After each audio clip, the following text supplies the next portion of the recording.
Welcome. Welcome to everyone here in the church today and those of you joining us online. You are all welcome here just as you are. Today our theme is building bridges. It's a theme that was suggested by Suzanne as in her lovely display, which we've kept up until now. And it's also a theme which I think is about helping us all to have more people to turn to, in a way. It is about making connections and reaching out to each other. So I thought instead of some opening words, we might start by singing a chant. Now, a chant doesn't have an accompaniment. So it's actually in the hymn books. If you've got a purple hymn book, it's number 222, and it's called Building Bridges Between Our Divisions. We have sung it here before. You won't all know it, I know. And, my singing is limited, but I'm going to attempt to sing it through once for you, maybe with a little bit of help from anyone who knows it well enough to join me. And then we'll sing it at least 3 times through until you get the hang of it. So, yes, I think the words are lovely and they're very appropriate to our theme. Building bridges between our divisions. I reach out to you. Will you reach out to me? With all of our voices and all of our visions, friends, we could make such sweet harmony. So that's our starting note. Building bridges between our divisions. I reach out to you. Will you reach out to me? With all of our voices and all of our visions, friends, we could make such sweet harmony. Building bridges between our divisions. I reach out to you. Will you reach out to me? With all of our voices and all of our visions, friends, we could make such sweet harmony. Once more. Building bridges between our divisions. I reach out to you. Will you reach out to me? With all of our voices and all of our visions, friends, we could make such sweet harmony. Lovely, thank you. Thank you for not leaving me singing by myself. And now, as is our custom, we'll light our chalice flame. And if you're watching online, then please do feel free to light a candle with me.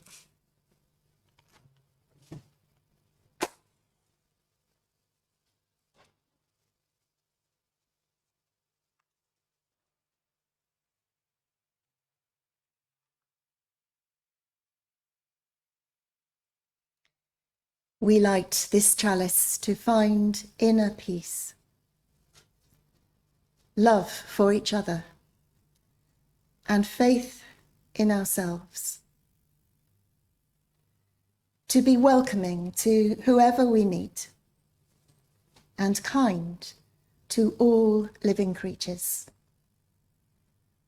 Let us gather around this light of hope as we share this time together.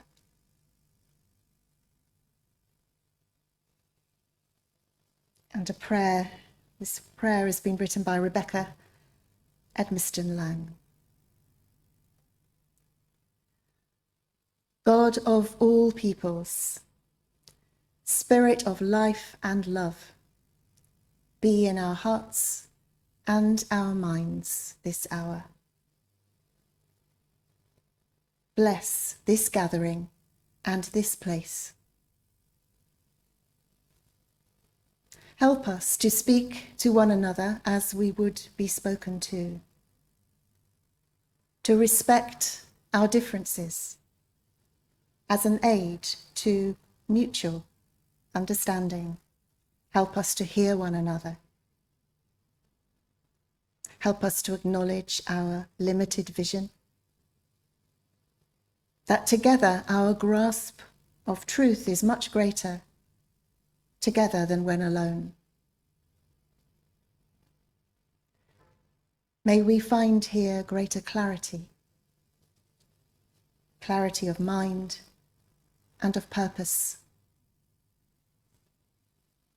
May we be strengthened, courageous and committed. And may we find a deeper appreciation of our diversity. May we find that renewal of the spirit which comes when people of good faith, reason and passion dialogue together. Spirit of life and love, be in our hearts, inform our minds and our deeds, this hour and in the days to come. May it be so.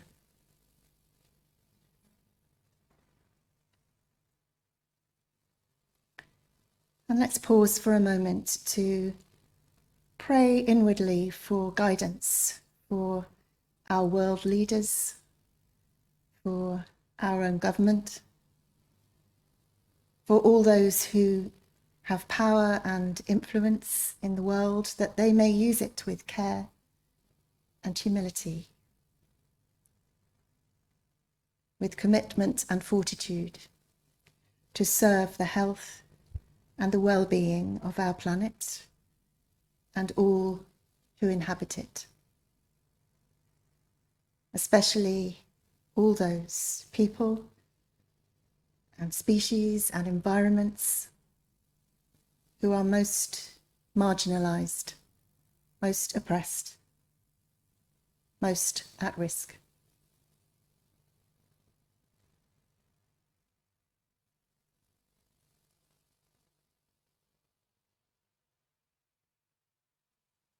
Amen.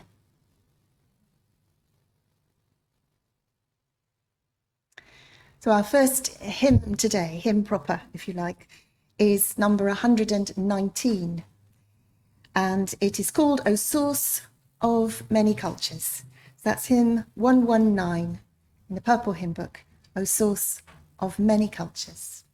And do feel free to stand or sit if you prefer. One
We have two readings this morning. The first is a short story, which I'm going to share, and then there'll be a reading which Suzanne will read for us. So this story comes from one of Anthony de Mello's books of stories. This particular book is called Taking Flight, and this is the story. A guru asked his disciples how they could tell when night had ended and day had begun. One said, when you see an animal in the distance, and you can tell whether it's a cow or a horse. And the guru said, no, that's not it. So another disciple said, it's when you look at a tree in the distance and you can tell if it's a neem tree or a mango tree. And the guru said, nope, wrong again. Well then, what is it? Asked the disciples. And the guru said, well, when you look into the face of any man and recognize your brother in him, when you look into the face of any woman and recognize in her your sister. If you cannot do this, no matter what time it is still night.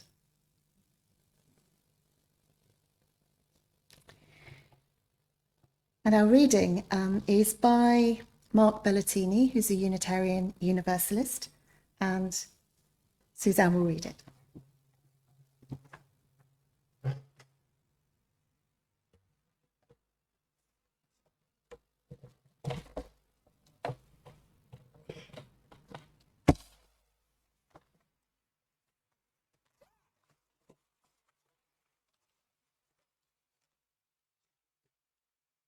You know what it's like at my age? Change your glasses.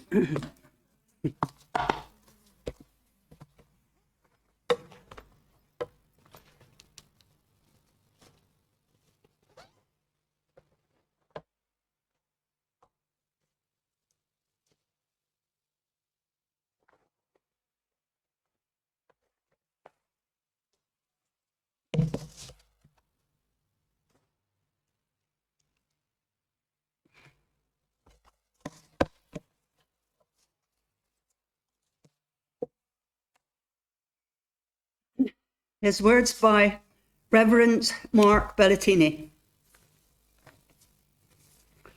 For religion to be significant, it has to provide more than the comforts of community. It also has to provide opportunities for deepening, for what I call spiritual growth, and for the casting down of false images and stereotypes. Yeah, which hurt us all. A good religion has to open us to the real diversity of our modern world. For our work as liberal religious people is not to be competitive with others and to find ways to supersede others, but rather to find ways to supersede ourselves, to grow beyond our limitations and our constrictive boundaries. Each and every one of us. Diversity, you see, must not end up being some sort of feel-good slogan, a word we keep in our back pocket to make us feel like we're broad-minded. Goodness me. Diversity, yeah, is a gift. But it cannot be a gift unless it is received. It is only received when there are hands and hearts open enough to receive it. And the opening of fists into welcoming hands and welcoming hearts is our, spiritual work. Thanks be to God.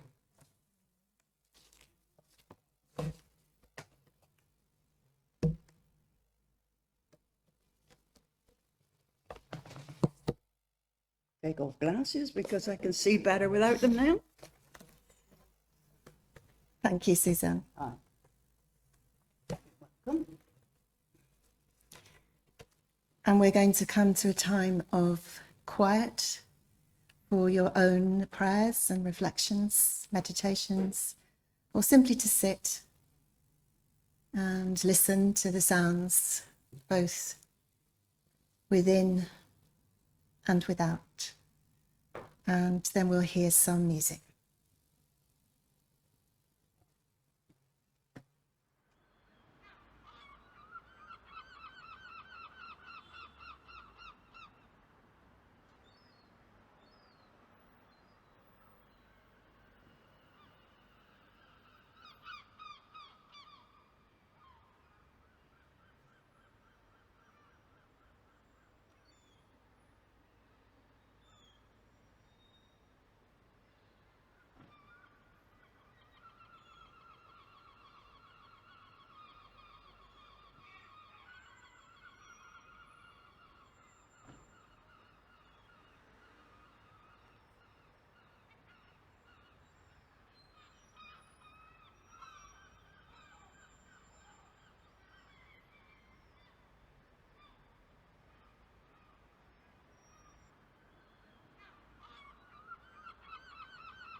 Gabas teriganga, Yamma teriganga, Busum teriganga, Ali Wama teriganga, Salmon kitten teriganga, Umwaka teriganga.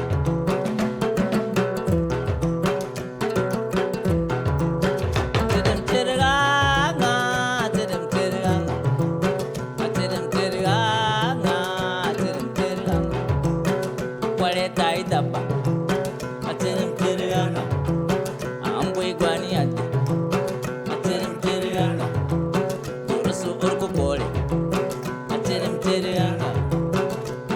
Mamine, Tchidim Teriana, Mine Kusurdani, Tchidim Teriana, Tchidim Teriana, Tchidim Teriana, Tchidim Teriana, Tchidim Teriana, gaba sai da ilimi, ci gaba sai da aiki.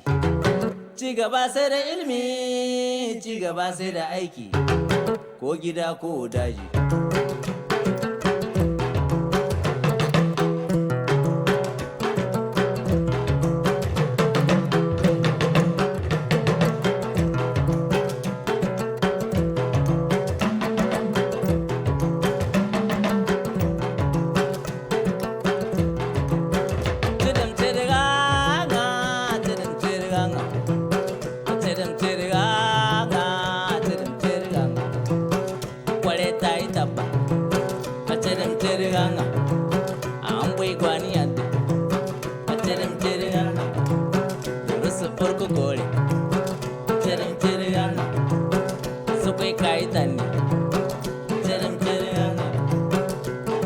Mamine, mine kusur danne.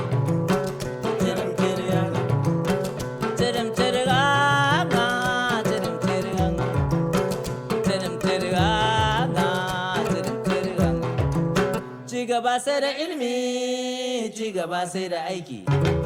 Ci gaba sai da ilimi, ci gaba sai da aiki. Ko gida ko daji.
Was Mamane Barka from Niger, and I'll say something more about him later.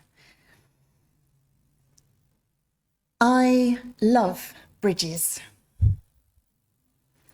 They're beautiful, both in their design, usually, and also in their function. There is a magical quality to them, don't you think? I can't be the only one who finds it exciting to drive over the Tamar Bridge and into Cornwall, even though I've done it countless times, and over the Severn into Wales.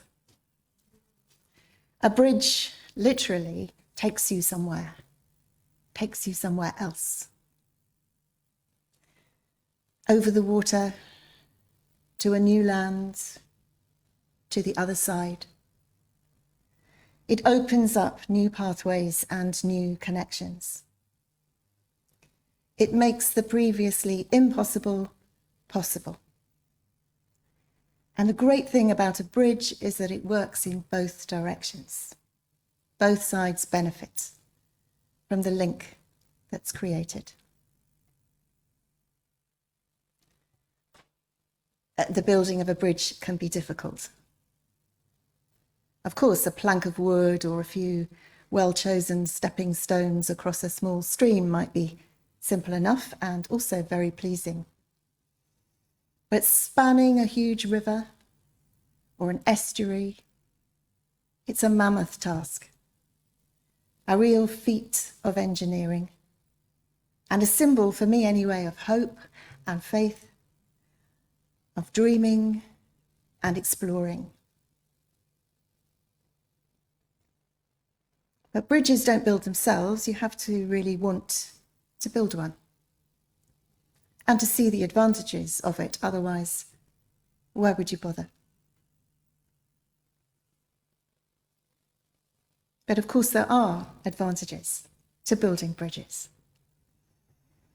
And there's no excuse for not building a simple bridge across a small space. But it does take time. It took more than 8 years to build the fourth bridge. It takes time and energy and vision. A bridge is a leap of faith and a triumph of curiosity. It means being open and curious to changes unforeseen, to lands not yet travelled, to people not yet met, adventures yet to be taken. A bridge is somewhere the imagination and the spirit can really take flight, which was the title of Anthony de Mello's book, whose story we heard earlier.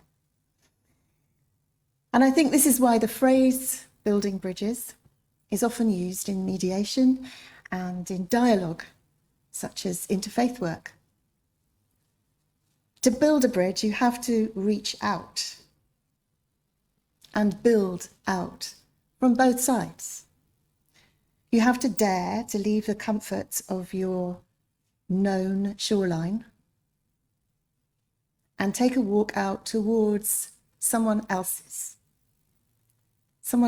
world and meet them somewhere along the way. You have to be willing and see the reason why you would want to make connections across what otherwise might be and often does divide us. In the case of faith, not so much across water, but nevertheless across boundaries of belief. And in so many ways, we need to build bridges across boundaries of nationality and language, of culture and skin colour, of gender and sexuality, of abilities and neurodiversities. Differences of all kinds that can and do often separate us, unless we're prepared and willing to build those beautiful, creative, metaphorical bridges that can help us reach across them. Mark Belletini said that for religion to be significant, it has to provide more than the comforts of community. It has to provide opportunities for deepening, for spiritual growth, and for the casting down of false images and stereotypes which hurt us all. And that our work as liberal religious people, which I think is what we think of ourselves as being, is to find ways to supersede ourselves, to grow beyond our limitations and our constrictive boundaries. It has to start with us. And this is very much spiritual work. Because these limitations and boundaries and prejudices and stereotypes are the things that keep us small. They keep us blinkered. They do harm to others, and they also harm ourselves. They keep us divided not only from strangers, but also from our essential self, our God self, if you like. So this bridge building work is work that benefits everyone. It's how we learn to understand each other and ourselves, and how we discover how to live and work and learn together in harmony. How do we do it? Well, I don't know about you, but I've recently started to attend a few events again. It's taken a little while for things to begin to get going and for me to even feel inclined to go to things, but I have started. And last week, I went to an event at the university, Plymouth University, called Grey to Green, which is about the greening of the city, particularly looking at possibilities of more green roofs and more green walls. And that was interesting. But also it was a chance to meet other people also interested in those things, from the council, from different organisations, from the Green Minds Project, which was interesting. Yesterday, along with some of you here, I took part in the COP26 march in the city centre and felt part of something bigger. And again, met other people, different people I hadn't met before. And during Interfaith Week, which begins next Sunday, I'm going to be attending an event on religion and the media and interfaith, which is at Marjon. And I don't know quite what it's going to be, a sort of interfaith tea party, I think, with the mayor. So we'll see how that goes. This week, I also wrote to our neighbours just up the road here at the Red Cross. They're also one of our hirers. They use our space quite a lot, actually. They're here with their refugee drop-in lunch on Mondays. They have a women's group very often on Fridays. To see if we might partner with them, we've been talking about the need for a defibrillator in our church. I think this is a movement nationwide because people do die quite unnecessarily when there isn't one available. There isn't one near us. We had the idea that maybe we and the Red Cross and some of the other churches and the synagogue could perhaps fund one together that could be out where we could all get to it. I don't know what will come of it, but this is beginning to step out and move out from our shoreline towards other people's and see if we can make some connections, build bridges. Meanwhile, our community cafe is also making connections, sign language teaching, and recently a young local artist has started offering sessions for people from here, but also for people who live in our local community in the flats opposite. And I sent out an invitation also to our interfaith friends to see if they'd like to take part in our Death Cafe, which is on the 20th here. And I've already had some positive replies to that. So these are things that we're doing, and I know you'll be doing things yourselves to reach out to people too. But it makes me start to think, well, how else? What else can we do? How could our other groups in church, our poetry group, our green group, Oasis, Heart and Soul, our Sunday services, what can we do to reach out more and build bridges from all of these groups beyond our own shorelines? The author and activist Werner Myers says, diversity is being invited to the party. That's a good first step. But inclusion is being asked to dance. Diversity is being invited to the party, but inclusion is being asked to dance. So we could think more about who we can invite, but also, are we willing to ask them to dance with us when they get here? And I understand that to mean being willing to meet them halfway, which probably means letting go a little of what we do normally, what we are used to doing, and being willing to make some changes and adapting in order to embrace someone else, as we hope they will do for us too, so that we can truly collaborate and all grow and all learn from the experience. And so the music today has been all about building bridges for me. The opening song sung by Joy Oladokan, who's a woman of colour, and she's singing about fearing being misunderstood and undervalued. And who can she turn to? The reflective music was played by a musician from Niger, Mamane Barka, who I met when he came to play his wonderful biram, which is what he was playing in Brighton. And he was a lovely man, and he took that instrument into schools and was lovely with the children. But he also collaborated with an Indian sitar player in a concert.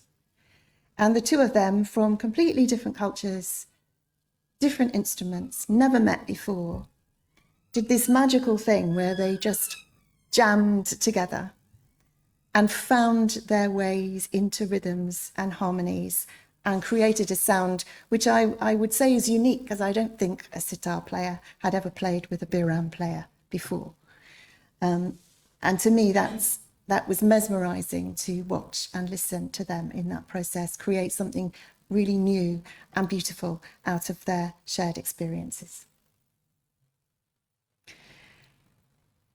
And the final music, which we're not going to hear till the end of the service, is another collaboration between a Baha'i rapper.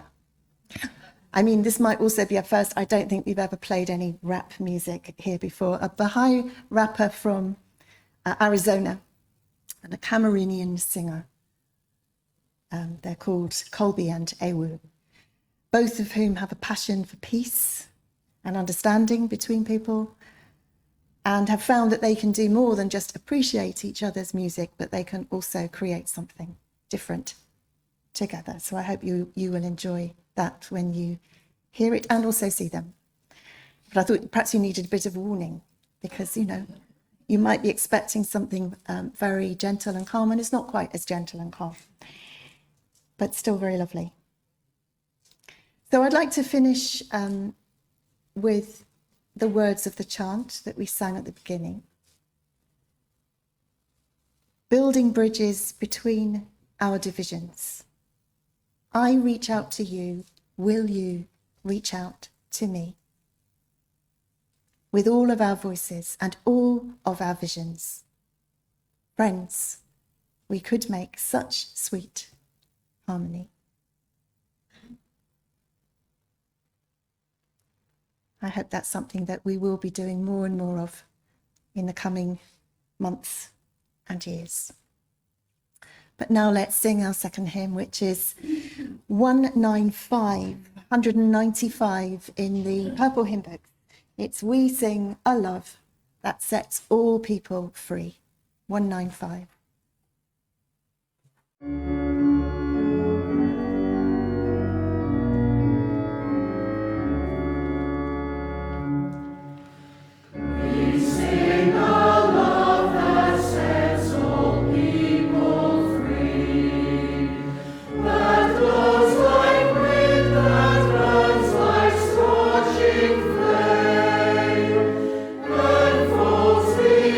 Streams up like water clear.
We're going to have the notices at the end of the service today, but can I just say thank you to Suzanne for reading so beautifully, and also for the display, but also to Nick, who's brought us the beautiful flowers today, which are in memory of his son, Stephen.